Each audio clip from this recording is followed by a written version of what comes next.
forbidden sexual practices. Then the Lord said to Moses, "Give the following instructions to the people of Israel. I am the Lord your God. So do not act like the people in Egypt, where you used to live, or like the people of Canaan, where I am taking you. You must not imitate their way of life. You must obey all my regulations and be careful to obey my decrees, for I am the Lord your God. If you obey my decrees and my regulations, you will find life through them. I am the Lord. You must never have sexual relations with a close relative, for I am the Lord. Do not violate your father by having sexual relations with your mother. She is your mother. You must not have sexual relations with her. Do not have sexual relations with any of your father's wives, for this would violate your father. Do not have sexual relations with your sister or half-sister, whether she is your father's daughter or your mother's daughter, whether she was born into your household or someone else's.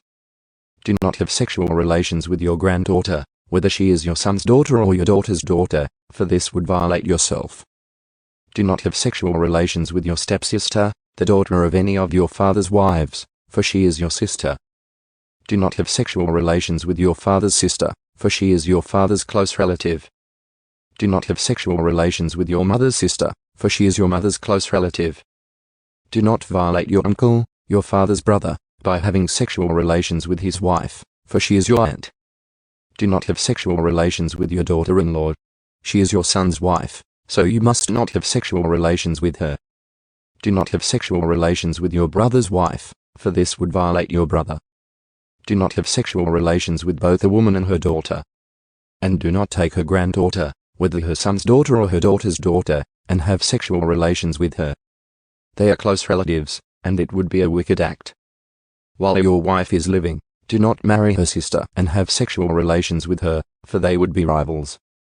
Do not have sexual relations with a woman during her period of menstrual impurity. Do not defile yourself by having sexual intercourse with your neighbor's wife.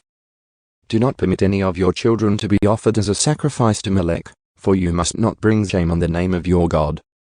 I am the Lord. Do not practice homosexuality, having sex with another man as with a woman. It is a detestable sin. A man must not defile himself by having sex with an animal. And a woman must not offer herself to a male animal to have intercourse with it. This is a perverse act. Do not defile yourselves in any of these ways, for the people I am driving out before you have defiled themselves in all these ways. Because the entire land has become defiled, I am punishing the people who live there. I will cause the land to vomit them out. You must obey all my decrees and regulations. You must not commit any of these detestable sins. This applies both to native-born Israelites and to the foreigners living among you. All these detestable activities are practiced by the people of the land where I am taking you, and this is how the land has become defiled. So do not defile the land and give it a reason to vomit you out, as it will vomit out the people who live there now. Whoever commits any of these detestable sins will be cut off from the community of Israel. So obey my instructions, and do not defile yourselves by committing any of these detestable practices that were committed by the people who lived in the land before you. I am the Lord your God.